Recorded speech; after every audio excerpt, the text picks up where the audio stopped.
perguntar para o nosso convidado do sofá, essa viagem do presidente Lula aos Estados Unidos para se encontrar com Donald Trump, a pergunta que a gente está fazendo. Você acha, Renan, que é uma parceria estratégica ou é um desastre diplomático? Na verdade, a relação do Lula com o Trump, ela varia entre desastre diplomático e parceria estratégica. Não necessariamente uma parceria boa pra gente. Você não vai ficar em cima do muro. Mas não é ficar, não. Você agora está na ponta e já logo sobe no muro, Renan? Não sumo, não. O que eu falo de parceria estratégica é bom para os Estados Unidos, não pra gente. O Lula, ele faz negócios e ele faz articulações que beneficiem ele eleitoralmente. Mas não que beneficiam necessariamente o Brasil. O Lula usou a treta das tarifas e ele se beneficiou eleitoralmente daquilo. Depois ele fez os acordos políticos necessários para ele contar uma historinha. Tudo que o Lula quer agora, no período eleitoral, é uma briga de mentira com o Trump para fingir que ele está representando a soberania do Brasil. Aí ele fica gritando para ele, soberania, soberania, soberania, enquanto as coisas importantes são deixadas de lado. A gente precisa lembrar uma coisa, as terras raras, que todo mundo diz que é objeto das discussões deles, elas estavam sendo já negociadas com os chineses antes. Agora, os Estados Unidos querem assumir o controle disso. E ninguém, absolutamente ninguém está falando em como criar uma cadeia de produção realmente que beneficie o Brasil, que utilize as terras raras como um instrumento que alavanque. Jazz tem falado isso aqui, para falar que ninguém falou. Mas Jazz não é uma presidenciável. Por enquanto, calma. Olha só, para não falar que a gente vai pegar leve com você, você é vocalista, guitarrista da banda Limão Rosa. Mas tem uma musiquinha que não sai da cabeça do Henrique. É mentira, que eu vi aquele seu sambinha do Prendeu Matou, né? Que você cantou em alguns podcasts, acho que foi do seu próprio podcast, né? Que você cantou ele, inclusive tem uma montagem que você canta ele ininterruptamente por mais de 30 minutos. Tipo o Milley também, que é cantor, né? Também é cantor. Então tem esse flerte aí com o Milley também, essa musiquinha que fala de prendeu e matou também. Enfim, é muito amplo o espectro do partido, né? Mas você quer cantar a música? Não, passo. Até se você se sentir confortável, quiser cantar um pouquinho da musiquinha do... É meio monotônica, né? Prendeu, matou, prendeu, matou, prendeu, matou, né? Prendeu, matou, prendeu, matou. Que foi o seguinte, foi um grito ali eu tava no meio de uma live, e foi meio que criado na hora, em que eu tratava do seguinte, houve aquela morte, não sei se vocês acompanharam a época, de um ciclista na frente do Parque do Povo. O cara toma o celular dele, e aí depois tem a incrível decisão, falou, acho que eu vou matá-lo, porque sim. E dá o tiro, mata aquele sujeito. E as pessoas se perguntando o que fazer com aquele rapaz. Porque o direito penal brasileiro, por muito tempo, levava como perspectiva a ideia de que nós precisamos reabilitar.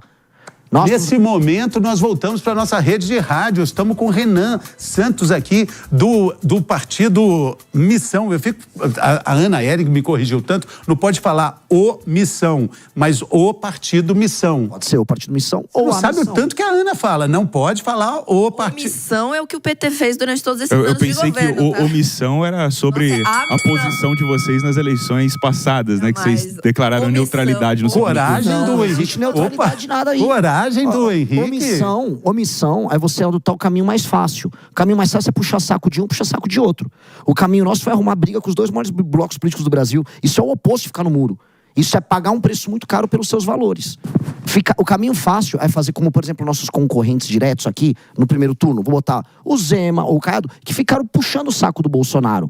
Puxar o saco, você ganha. Você tem um bloco que puxa saco, igual o Boulos puxa saco do Lula. Você não gosta de ninguém? Não é que eu não gosto de ninguém. Eu gosto de quem é corajoso e que faz trabalho sério. Mas não tem nenhum corajoso ali, os caras são candidatos. Para ser candidato tem que ter, no mínimo, um pouco de coragem, não? Tá, então eu vou falar então que qualquer um, o Padre Kelman é corajoso. Então eu vou ficar reconhecendo os méritos de todo mundo que é candidato. Candidatos têm que, antes de tudo, ter um partido e ser nomeado a ser candidato pelo partido. Então eu posso fazer uma lista inteira, botar do Emael ao Padre Kelman e falar que todo mundo é corajoso, não é assim. A gente tem que falar assim, são pessoas, são figuras públicas que, diante de grandes dilemas, decidiram proteger o seu, vamos dizer, seu capital político e não fazer enfrentamento a figuras poderosas dentro do seu bloco. Eu volto a colocar, uma pessoa de direita batendo uma pessoa de esquerda, é fácil, você ganha seguidor. Todo mundo ganha seguidor. E uma pessoa de esquerda batendo uma pessoa de direita, também. Agora, quando uma pessoa de esquerda critica de esquerda, você tem que olhar para ela e falar, opa, tô vendo aqui um mérito. Vou dar um exemplo, o Gabeira. O Gabeira, uma figura da esquerda, que faz críticas a pessoas da esquerda. Eu respeito isso. Aqui na PAN, você já tiveram várias pessoas à direita que fazem críticas a pessoas da direita. E essas pessoas contam com o meu mais profundo respeito, porque essas pessoas perdem quando fazem isso. Agora, o cara que fica só... não, você é de direita, eu finge que não aconteceu nada. Você é de esquerda, que eu finge que não aconteceu nada. Renan, você não acha que tem uma crítica muito contundente às suas propostas, que elas são muito boas para engajar? O prendeu, matou é muito bom, mas para governar é muito difícil. Como é que você coloca isso em prática? Na verdade, não, porque quando eu falo nas propostas que a gente traz de endurecimento de leis penais, de direito penal do inimigo, são propostas que foram aplicadas em muitos países e funcionaram. Então elas são altamente funcionais. O problema é que no Brasil, a gente naturalizou o absurdo. O Brasil, você fala, é errado ter favela. As pessoas, não, como assim? A favela faz parte da paisagem brasileira, a nossa cultura é favela. Não, eu tenho que punir um bandido. Não, eu tenho que reabilitar o bandido, porque houve uma desigualdade social. Desculpa, isso é um tipo de política que na prática, que na aplicação não funciona. E aí, sou absurdo ou agressivo eu falar o óbvio. O problema no Brasil é que a gente naturaliza tanto absurdo que falar o óbvio se torna um ato de contestação. Fale um óbvio aí, contestável. Um óbvio, políticos não deveriam dispor de tantos privilégios. Um óbvio, a classe política brasileira, o dito centrão, não deveria mandar no Brasil da maneira como manda. O óbvio, prefeituras pequenas que não têm capacidade de autossustentar, deveriam se fundir junto com outras maiores para você criar complexos urbanos funcionais. Só que no Brasil tudo isso é só loucura. Loucura. Não deveria ser loucura. Mas, Renan, uma pergunta, né? Essa questão do direito penal e tudo mais é uma matéria do Congresso. Como é que você pretende, caso eleito, executar essas propostas? Ok, mas como fazer? Qual que é o passo 2? Beleza, ganhou. E aí? Mas, e depois? Porque existe uma questão de governabilidade. E eu acho que nessa tem uma questão que é cláusulas pétreas da Constituição. Você imagina também que é o momento de ter uma nova Constituinte? Vamos lá, são duas perguntas diferentes. Primeira coisa, o direito penal do inimigo e as alterações às leis penais não mexem com cláusula pétrea. Elas mexem, por exemplo, com matéria constitucional, o que é diferente de cláusula pétrea. São duas coisas diferentes. Congresso. Óbvio, mas...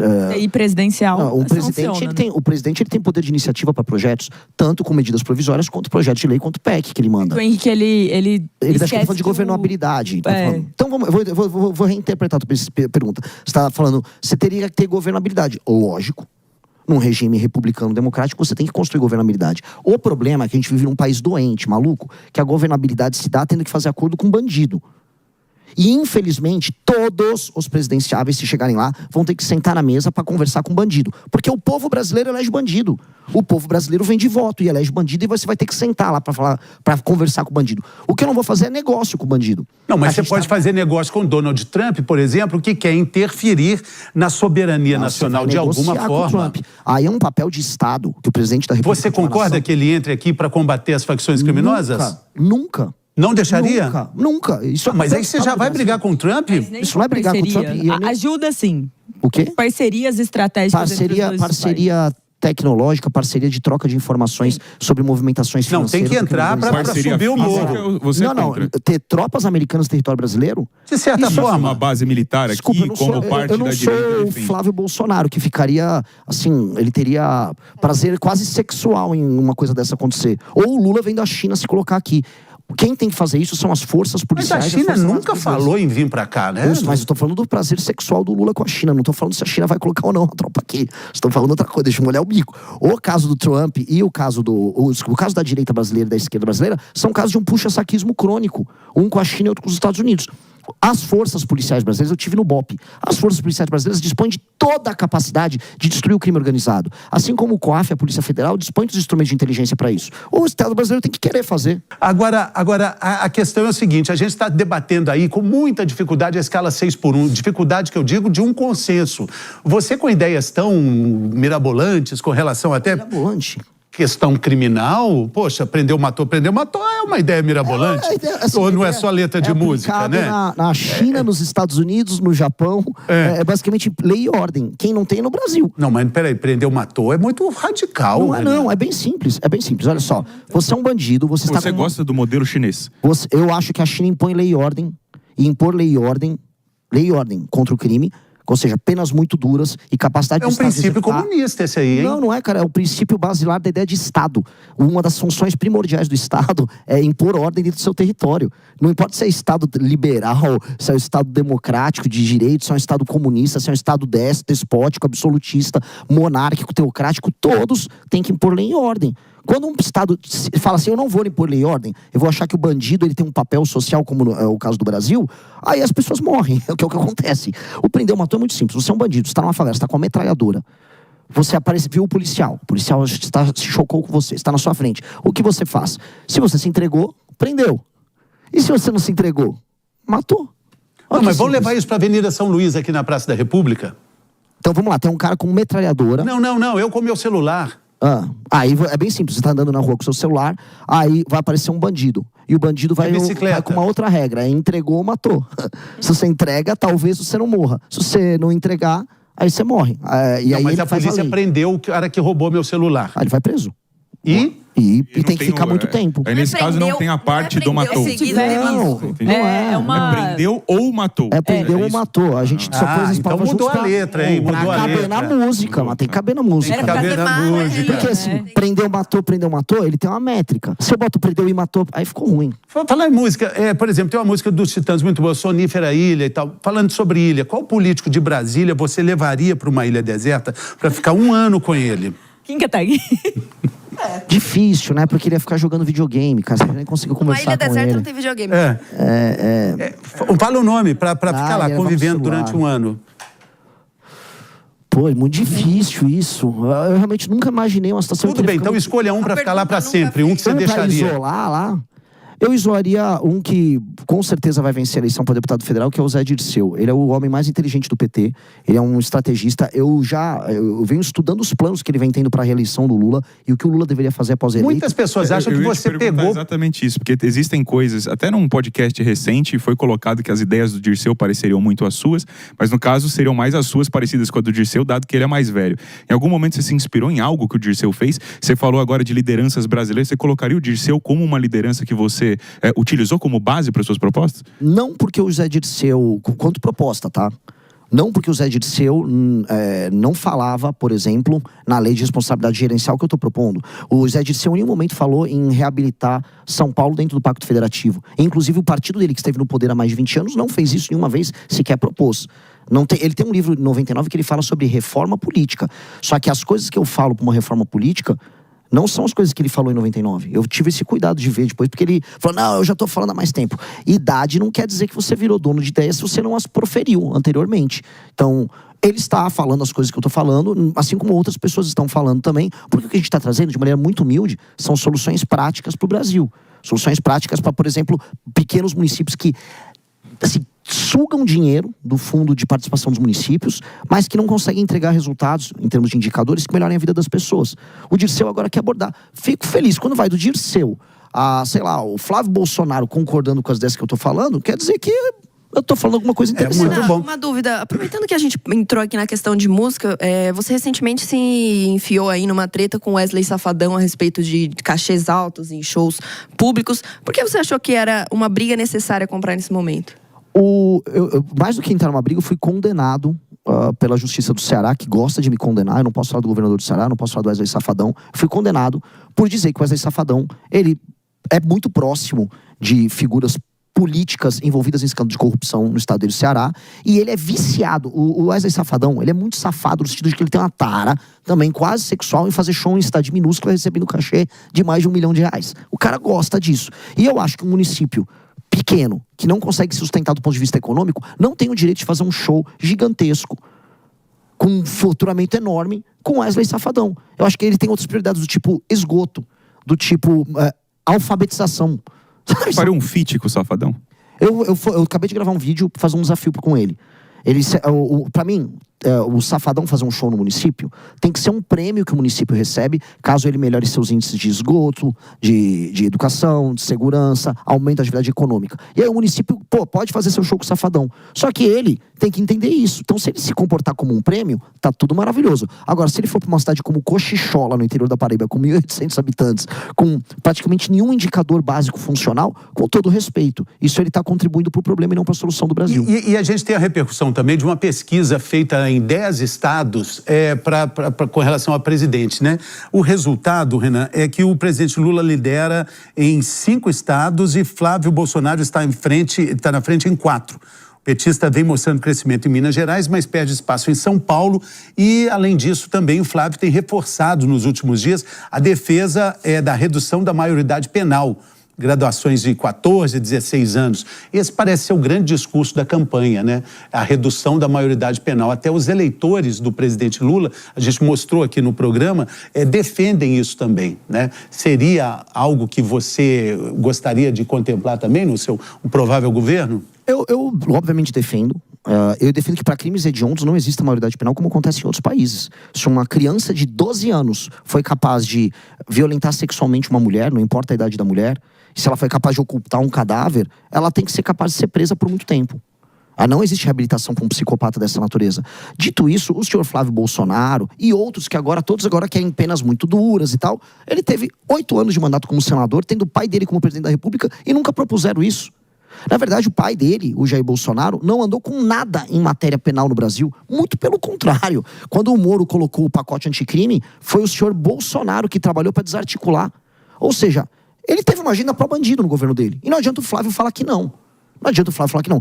Dos maiores defensores da agenda da impunidade do Brasil, o Gilmar Mendes no STF, o Flávio Bolsonaro é parceiro. Curiosamente, foi o Gilmar Mendes que salvou o Flávio Bolsonaro no escândalo da rachadinha. Não adianta o Flávio fingir que não. Foi o processo, foi lá com o Gilmar Mendes que ele evocou lá da Justiça Estadual do Rio de Janeiro, trouxe para o STF, criando uma ficção de que ele teria uma espécie de foro privilegiado ali. Aí ele não tem coragem. Mas isso a gente viu aqui no Sofá, porque antes de ter essa notícia de que o próprio eleitor do Lula é a favor da diminuição da maioridade penal, o Henrique, o herói de todas as resistências, ele era contra. Ele era contra. Aí ele viu a pesquisa e mudou de ideia. Tomou uma diesada. Não é isso. Tomou a diesada. O que acontece é o seguinte, invertida. Eu acho que não há condições de redução da maioridade penal com o sistema penitenciário que a gente tem hoje. Porque você colocar um menor de idade, um menor infrator dentro do presídio, que é uma escola do crime, hoje você vai estar fazendo ali uma formação infinita de pessoas para organizações criminosas, que é o que acontece dentro do presídio hoje. Até aproveitar que a gente está com um candidato aqui, caso haja redução da maioridade penal, você acha que os presídios, no formato que são hoje, eles têm condições como você imagina a função do presídio para com os criminosos? E se você acha que, assim, hoje os presídios não funcionam como uma escola do crime, se a gente colocasse menores lá, dada a legislação que nós temos, a gente só não fomenta mais pessoas para o crime organizado quando elas saírem da cadeia? Pois bem, eu tive a oportunidade de ir em Pernambuco, num presídio que tinha sido desativado há coisa de 2 meses. O presídio era administrado pelo Comando Vermelho. A maior parte dos presídios no Brasil são administrados pelas facções. É comum no país inteiro. Isso é um fato dado. Isso é um fato dado. O Oruan, o Poço do Rodo, quando foi detido lá no Rio de Janeiro, teve que preencher um formulário falando: eu pertenço ao Comando Vermelho. O Estado brasileiro formalizou a existência disso. Nós temos que desmontar isso. Por isso a gente tem que ter uma política muito séria de destruição do crime organizado. Destruição institucional deles. Então, eu recupero as favelas que estão na mão do crime, assim como eu recupero os presídios que estão na mão do crime. E eu preciso construir mais vagas prisionais. Estou falando que a gente precisa construir mais de 100 mil vagas em presídios no Brasil. É uma das primeiras coisas que um presidente novo tem que fazer. E tem que ter o espaço para esses menores. Dito isso, esse menor que cometeu um crime hediondo e foi preso, ele vai se tornar um maior dentro da cadeia um dia. E vai ter que lidar com os maiores ali, sem crime organizado. O que a gente não pode, entretanto, é usar a desculpa do presídio, que hoje está uma lástima, como um elemento, vamos dizer, que faça você desistir de aplicar políticas públicas, que aumente o encarceramento. O Brasil encarcera pouco pelo volume de crimes cometidos. O Brasil mata a gente mais e os assaltos seguidos de morte no Brasil acontecem aos montes. Logo, o Brasil é um país de impunidade. A gente tem uma das menores taxas do mundo de resolução de homicídio. Então a gente tem que prender mais. Prendendo mais, sabe qual é o efeito que você gera? Menos cometimento de crime. Cometendo menos crime, aí sim você vai poder pensar lá na frente e falar: o Brasil agora está prendendo menos. Prendendo menos porque estão cometendo menos crime. Essa é a lógica. Renan, nas últimas pesquisas você tem ficado aí em terceiro lugar, e mesmo assim eu vejo você criticando alguns institutos de pesquisa. Você acha que está acontecendo algum tipo de injustiça? Você acha que é o método da pesquisa? O que você acha que está acontecendo?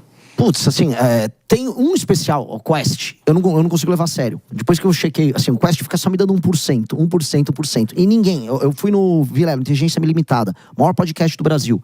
Eu bati em audiência até o Flávio Bolsonaro. Meus eventos são maiores do que os dos outros pré-candidatos. Não tô falando que eu tô com 30% agora, que eu não tô. Que eu tô com 15% agora, eu não tô. Agora eu não tô com 1%. Aí a Quest fica dando. Aí eu pego lá as empresas que a Quest faz com consultoria. Localiza que basicamente é do maior parceiro do Zema, CEMIG, estatal de Minas, e ele fica prestando consultoria para empresas do mercado financeiro, falando, olha, a candidatura do Zema é a candidatura da terceira via. Falei, tá bom. Um Bismarck, Otto von Bismarck, grande líder alemão, já dizia, se vocês descobrissem como são feitas as salsichas e as leis, vocês ficariam enojados, né? Pois bem, as pesquisas também. Se vocês entenderem a lógica, a dinâmica de gerar ou não gerar um efeito manada com o candidato, aí você começa a entender que essas coisas, infelizmente, interferem na tomada de decisão dos eleitores, sim. E a gente tem que tomar cuidado. Mas aí, quando você começar a subir, você vai mudar a opinião sobre as pesquisas? Depende. A Datafolha não tem o problema dele. Ela não me dá o número que eu acho que eu tenho. Mas eu posso discordar da metodologia, eu não vou discordar da intenção. Eu queria fazer uma pergunta para o cidadão Renan, não para o candidato. Se você fosse responder uma pesquisa, aí eles te colocam lá os candidatos todos, você ia falando, o meu candidato é esse aqui, é o Renan Santos e tal, do Missão, do partido Missão.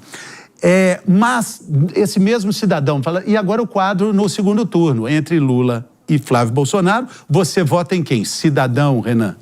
Cidadão Renan vai votar no Renan. Não tem. É segundo turno. Eu não vou entrar pra uma guerra. Não, mas é cidadão, não é o candidato. O cidadão Renan pensa da mesma maneira. Aí não tem. Aí a Pirili vai falar, não tem você só tem Flávio e Lula. A Pirili vai ser convencida pelo trabalho nosso. A Pirili vai jogar com a gente. Você gostou do boneco, Pirili? Eu gostei do contrato que pegaram pra ter aquele boneco. Os caras põem contrato milionário pra fazer um boneco horroroso ali. Renan, aproveitar... Eu tinha lido algumas matérias antes de você vir aqui hoje pela manhã e uma delas diz que você acumularia dívidas aí previdenciárias e dívidas de impostos. Eu queria que você explicasse isso. Primeiro, se isso é verdade, tá? E segundo, que você explicasse isso. E caso seja verdade, queria saber se você verificou se essas dívidas podem se enquadrar no novo Desenrola, se você cogitou participar do programa. Não, na verdade eu não tenho nenhuma dessas dívidas. Primeiro, assim, uma matéria mentirosa dizia que eu devia 400 milhões, fizeram uma operação para prender membros do MBL e perderam na justiça. Depois, outra dizia que eu devia 6 milhões, outra dizia que eu devia 3, outra dizia que eu devia 1. Pois bem, eu não devo nada disso, tenho todas as certidões negativas. O que eu tive por um tempo eu administrei uma empresa que ela, antes de eu entrar, ela tinha seus problemas fiscais, seus problemas trabalhistas. Eu administrei por um período, administrei bem a empresa e depois saí da empresa. E aí o seu nome fica constando na receita como parte daquilo. Aí eu mandei tirar meu nome disso, porque não tem nada a ver com isso, e as dívidas, inclusive, nem existem. Então, eu não tenho Desenrola pra mim, aliás, nem concordo com o programa Desenrola. Isso só foi um ataque rasteiro, como muitos que fazem contra nós, que é parte do jogo político, porque é parte do jogo político. Agora, é um ataque mentiroso. Com relação a essas questões, você está preparado também para entender todas as articulações que acontecem com o MBL, essa coisa intempestiva, coisa muito juvenil, né? Toda essa história de, poxa, o cara cria casos, falando, o Mamãe Falei tem um histórico completo e complicado disso tudo. Você carrega uma bagagem difícil de levar, né? Eu carrego a bagagem de um movimento que há 12 anos nunca se vendeu, não tem um escândalo de corrupção sequer, que topou perder seguidores, perder estrutura em nome daquilo que acredita. Eu carrego a bagagem de milhares de jovens que ficaram carregando prancheta no meio da rua para coletar assinatura para montar um partido, algo que quase ninguém conseguiria fazer no Brasil. Então, Renan, nós estamos completando agora 20 anos daquele famoso salve geral em 2006. Eu era repórter de rua nessa época, corri muito atrás de banco estilhaçado, policiais sendo mortos. E há 20 anos, naquela época, o então governador Geraldo Alckmin, que diz o Henrique é um comunistaço, né, Henrique? Agora é o camarada. Ele teria dito, Geraldo. o PCC está morto. Pois então, a gente viu que os tentáculos só cresceram e o que se diz é que é preciso sentar na mesa para governar, conversando com essas facções criminosas. Você acha que dá para colocar na mesma frase governabilidade e facção criminosa? Não, mas o Brasil não é um país sério. O Brasil não é um país sério e quando você não é um país sério, você é obrigado a conversar com um bandido. Então tem que sentar na mesa com eles? Não, você tem que eliminar eles. Eu tô falando que o Brasil não é sério. Por não ser sério, ele se senta. O Geraldo Alckmin, ele em 2006 e o governo de São Paulo em 2011, 12, poderia ter eliminado o PCC. Ele optou por não eliminar. O PCC obteve o monopólio do crime aqui em São Paulo e ele controla a operação criminosa. Tanto que todo mundo sabe, a operação multibilionária do PCC acontece no Porto de Santos, a Baixada Santista está inteira tomada, estava lá, gravei lá, não pude entrar em áreas da cidade de Santos porque o PCC controla, igualzinho o Rio de Janeiro, e lá eles exportam a droga que vem lá do Mato Grosso do Sul. Os bilhões que eles faturam com a exportação da droga os bilhões que são reinvestidos em lavagem de dinheiro envolvendo combustível, como a matéria da PAN agora mostrou, no mercado financeiro com a REAG. Inclusive, você vai ver que no mercado financeiro rolou dinheiro deles do crime misturado com o dinheiro dessas operações do banco. Dito isso, chegou uma hora de sentar na mesa com eles? Não, eu vou sentar numa mesa em que eu vou ficar vendo eles sendo mortos pela Polícia Militar do Rio de Janeiro, Polícia Militar de São Paulo, que é a mesa de comando do presidente da República, falando parabéns, eliminou esses caras. Ou presos para sempre, num presídio de segurança máxima. PCC tem que morrer ou deixar de existir. Institucionalmente não pode existir. E um presidente da República que aceite que um pedaço do seu território seja ocupado pelo PCC, Comando Vermelho, ele não está no cumprimento da sua função de presidente. Não está. Está em descumprimento. É ilegal. Um presidente da República que permite isso, ele não é presidente. A cada dia que passa, nós estamos tendo mais notícias de nomes políticos envolvidos com crime organizado. Estou dando esse exemplo aqui porque é um notório recente do suposto envolvimento do ex-presidente da LERJ, na época presidente, Rodrigo Bacelar, com o Comando Vermelho e outros nomes ali no entorno. Políticos que estão envolvidos com o crime. Beto Louco também, que protagoniza essa possível delação aí, também tem esse recorte. Renan, como que você vê e avalia internamente na política essas forças do crime organizado lidando com as autoridades? E você me diria, assim, quem são essas autoridades que você vê claramente que estão mais envolvidas com o crime organizado? Porque muita gente ainda tenta falar que isso é fantasia, que não é assim, mas nós sabemos que países como México, Colômbia, esse foi o caminho que o crime se fortificou e virou incombatível, praticamente. Jess, existem duas maneiras que o crime ocupa um país. Uma é a ocupação horizontal. Quando a gente olha no mapa, você vê um horizonte, certo? Horizontal. Aí você vê as áreas, igual tem o mapa do Rio de Janeiro, isso aqui é CV, isso é ADA. E outra é a ocupação vertical, que é a ocupação pelas instituições. Ou seja, eles vão ocupando áreas do Ministério Público, da Polícia Civil, da política, das ONGs, do mercado financeiro, de portos, autarquias. O PCC, em geral, faz ocupação vertical. Não que ele também não faça horizontal, como a gente viu em Santos. E o Comando Vermelho faz a horizontal. Ele vai tomando áreas de favelas ao redor do Brasil. Para cada uma tem que ter um modelo de destruição. Pois bem, no Brasil, para você virar um narco-estado, você tem que fazer a ocupação vertical. Ou seja, ocupar assembleias legislativas, ocupar posições em Brasília, de modo a você começar a tomar decisões junto com o poder estabelecido. Que é o que aconteceu na Colômbia, que é o que acontece no México. Nós temos que coibir isso, porque nós estamos vamos botar aí 10 anos de separação entre ser um narco-estado e ser um estado disfuncional, que é o que a gente é hoje. E o que a gente tem que fazer nesse meio? Desmontar eles nos territórios e desmontar eles nas instituições. O Rodrigo Bacelar, ele é pouco perto das outras relações que existem. Vamos falar do governo Lula. Há uma ONG ligada à dama do tráfico que fazia lobby dentro do governo federal. E essa ONG, inclusive, publicou um filme na Netflix, que chama O Grito. O filme contou com a presença de ministros do Supremo. Ministros do Supremo participaram do filme, assim como cantores, como Oruan e etc. Figuras que são, vamos dizer, institucionalmente poderosíssimas. A partir do momento que você tem uma coisa dessa acontecendo, significa que o crime organizado já está mandando em você. Pra mim, tem que ser todo mundo preso. E não é que as pessoas não sabem. Quando você participa de um filme com Marcola, um filme com o Oruan, com o Marcinho VP, você sabe com quem você está fazendo o filme. Então, assim, o ministro do STF não tinha ideia do que ele está fazendo? Eles tinham ideia, eles sabem o que eles estão fazendo. Todo mundo sabe que o crime organizado avançou nesse nível. E todo mundo sabe agora que para recuperar, não vai ser bonito. Não vai ser bonito o que eu vou precisar fazer quando ganhar. Sabe quem tá doido para arrumar isso aí? Chama-se Donald Trump. Tá conversando daqui a pouco com o Lula sobre isso também. Para chegar e falar, vamos resolver isso?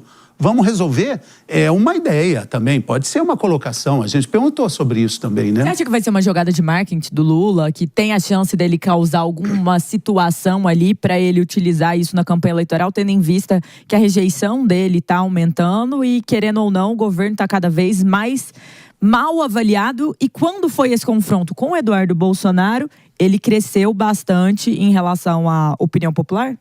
Para ele faz todo sentido. Para mim, ele vai para os Estados Unidos entregar uma coisa muito boa pro Trump, que é uma causa, e o Trump entregar uma coisa muito boa pro Lula, que é uma causa. Eles não precisam chegar a acordo nenhum. Se eles conseguirem uma boa demanda, eles têm uma boa causa para cada um dos seus eleitorados. O Trump está passando por um período, gente, entendam, de muita queda na popularidade dele.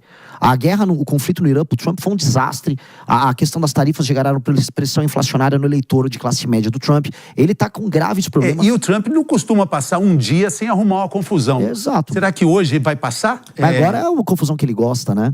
Se ele quiser mostrar para o eleitor latino dele que ele tá resolvendo, que esse é o sonho do Marco Rubio, que é mostrar que ele vai resolver o problema do socialismo nas Américas, ele joga uma historinha ali para contar pra turma dele. Então, eu acho que esses dois vão arrumar boas historinhas pros seus respectivos públicos, porque ambos estão precisando. E nesse momento eu vou falar uma coisa pra você, Jéssica, que é mais louca. O Trump precisa mais que o Lula. O momento político do Trump é muito ruim. Quem diria, hein, Henrique? O Lula vai lá ajudar o Trump, hein? Eu acho que não vai ajudar, não. Eu não sei se o Trump tem muito como sair da situação que tá, porque a lambança lá nos Estados Unidos é muito grande do que ele vem fazendo. É bem ruim mesmo, a posição dele tá bem ruim. Renan, aproveitar que você foi a Pernambuco há uns meses atrás e visitou a casa em que o presidente Lula nasceu, né? Você jogou sal grosso na casa dele, colocou ele como um inimigo do Brasil. Você enxerga, de fato, o Lula ou os seus adversários políticos como inimigos? Você acha que isso é um bom termo para se utilizar? Eu posso falar que eles são, vamos dizer, adversários enfáticos, mas acho que inimigo cabe, é um sinônimo de outros termos similares. O Lula é um adversário e um inimigo de um Brasil que dá certo. Minha geração, cara, eu não sei quando você tem. Tô com 26. 26. Você também tá sofrendo isso, você vai sofrer. Espero que não sofra tanto mais. Minha geração, quando eu fiz 18 anos, o Lula virou presidente. Eu fiz 18 anos em 2002. Minha geração foi marcada pelos voos de galinha, pelo aumento da criminalidade, pela naturalização de que o país está dividido em dois. O Lula acabou com o meu futuro. Eu tenho 42 anos, sou um cara, do ponto de vista de trabalho, sou um cara de sucesso, fundei partido político, tenho a segunda maior revista do Brasil, trabalho com ONG, dedico todo o meu trabalho para o MBL. Dito isso, pessoas do meu universo não conseguem comprar uma casa hoje. Minha geração fracassou. A geração que tem 30, 40, 45 anos deu errado. Tá tendo que fazer Uber tendo diploma. E foi o Lula que não fez as reformas para tornar o Brasil um país sério, enquanto ficou comprando o voto dos mais pobres do Nordeste. Esse cara é meu inimigo, sim. Esse cara destruiu a minha geração. Eu tenho que vingar a minha geração contra o Lula. É isso que a gente tem que fazer. Então, quando eu joguei sal, eu fiz o que os romanos fizeram. Quando os romanos destruíram Cartago, havia uma campanha em Roma que se chamava Cartago delenda est, destruam Cartago. E aí os romanos destruíram Cartago e tacaram o sal em cima e falaram, não vai mais nascer mais nada aqui. Joguei e jogarei novamente.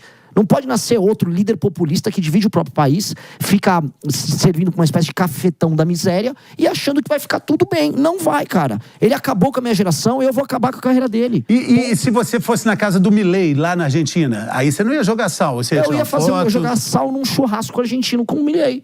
É isso que eu vou fazer, que eu sei fazer tão bem quanto os argentinos. Jogar um salzinho ali, ó. Muito bem. Olha só, eu quero também saber a sua opinião. Você trabalhou com seu pai, né? Você está falando de sobrenome, mas você trabalhou com seu pai numa empresa, né? Não, eu fui sócio de outras pessoas na minha própria empresa. Mas, obviamente, que eu já ajudei meu pai quando precisava. Muito bem. Mas eu queria saber sobre a escala 6x1. Você trabalhava de segunda a sábado, de segunda a sexta? Num caso de uma empresa, como é que seus funcionários vão trabalhar? Sua opinião sobre a escala 6x1, que é muito importante, que é o grande debate brasileiro. Só terça e quarta, igual algumas pessoas em Brasília? Algumas pessoas em Brasília. Eu vou trazer uma notícia muito ruim sobre políticos em Brasília. Eu poderia fazer um meme aqui falando que os políticos não trabalham nada, que eles são vagabundos. O maior problema dos políticos é que eles trabalham muito. Os políticos têm uma escala 7 Não, peraí. Não, você não disse isso. Não. Você quer a braba, quer polêmica no teu programa? A maior parte dos políticos trabalham todos os dias da semana, roubando, corrompendo, trabalhando contra o Brasil. E é por isso que eles são muito efetivos e o Brasil não dá certo. Se você acha que o político não trabalha, você está subestimando o teu inimigo. O político trabalha muito. Político do Centrão, fim de semana, tá lá com. Mas eu vou dizer uma coisa que eu falei no início. Enrolou e não respondeu. Subiu no muro. Agora não. Enrolou sim. Mas não vai responder agora não. Vai responder depois do intervalo. Tá bom. Mas que deu enrolada, deu. Não dei, não. E depois